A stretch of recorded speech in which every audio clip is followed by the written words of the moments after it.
Ufahamu ugonjwa wa homa ya nyani ambao shirika la afya duniani WHO limetangaza kuwa homa ya nyani bado ni tishio la kiafya ulimwenguni na huwakuta zaidi wanaume wanaoshiriki mapenzi ya jinsia moja. Tutakufahamisha homa ya ugonjwa wa nyani inapatikanaje, njia za kujikinga na chanjo ya ugonjwa huu.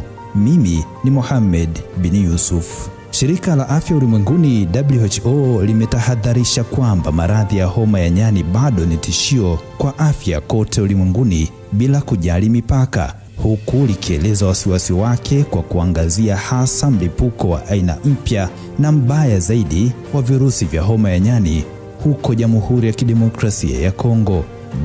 WHO limesema mwezi uliopita pekee ilipokea ripoti ya visa kutoka nchi 26 na mkurugenzi wake Tedros Adhanom Ghebreyesus amewaambia waandishi wa habari kwamba kitisho bado ni dhahiri. Amesema mlipuko huo hauonyeshi dalili ya kupungua, wakati kukiripotiwa visa 11,000 mwaka huu pamoja na vifo 445 huku watoto wakiathiriwa zaidi. Mamlaka za masuala ya afya zinachukua tahadhari kwa sababu wanasayansi wamegundua matukio ya homa ya nyani katika maeneo ya Ulaya, mabara ya Amerika na Australia.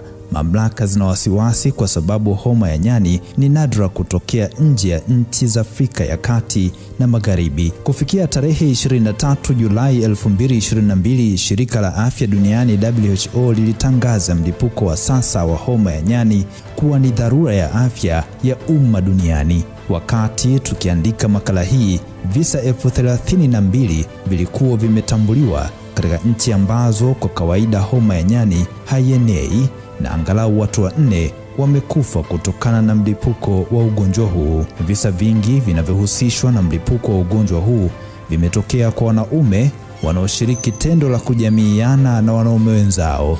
Homa ya nyani ni kirusi ambacho wanasayansi walikibaini kwa nyani kwa mara ya kwanza mnamo mwaka 1954 na jina lilikuwa ni monkeypox ambalo lilitokana na ugunduzi huo. Kirusi hiki kilibainika kwa binadamu kwa mara ya kwanza mnamo mwaka 1970.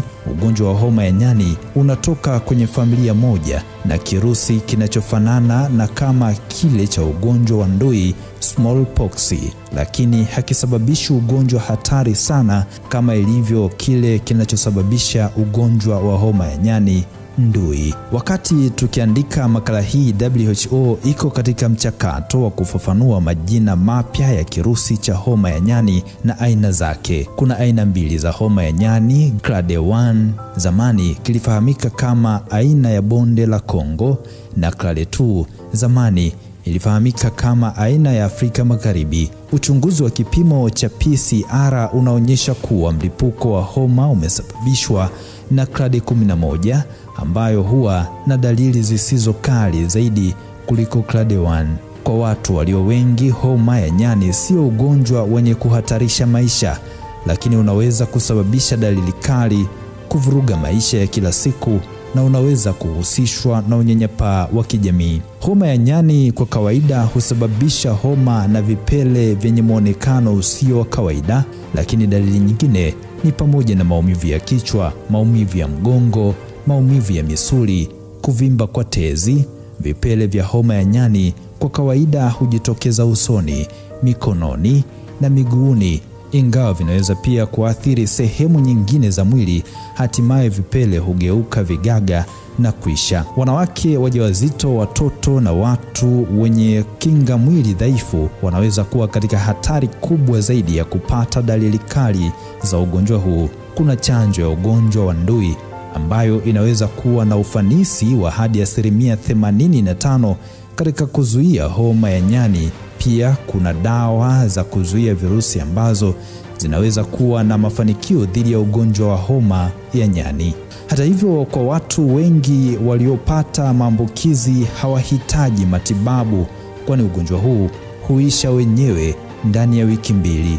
Maambukizi ya homa ya nyani yanaweza kutokea kutokana na kugusana na wanyama na watu walioathirika na virusi vya homa ya nyani, na ambavyo husambaa kupitia mgusano wa ngozi kwa ngozi, pamoja na mgusano wakati wa kujamiiana, mgusano wa majimaji ya mwili na matone yanayotoka wakati wa kupiga chafya, kukohoa au hata kuzungumza.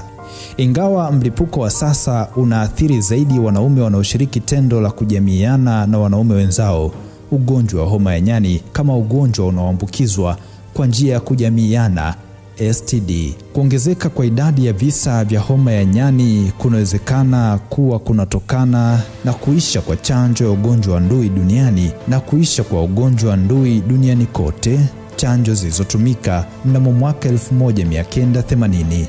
Hii ina maana kuwa watu wengi wenye umri wa chini ya miaka 45 wana kinga duni dhidi ya homa ya nyani na virusi vingine vinavyofanana na homa hiyo.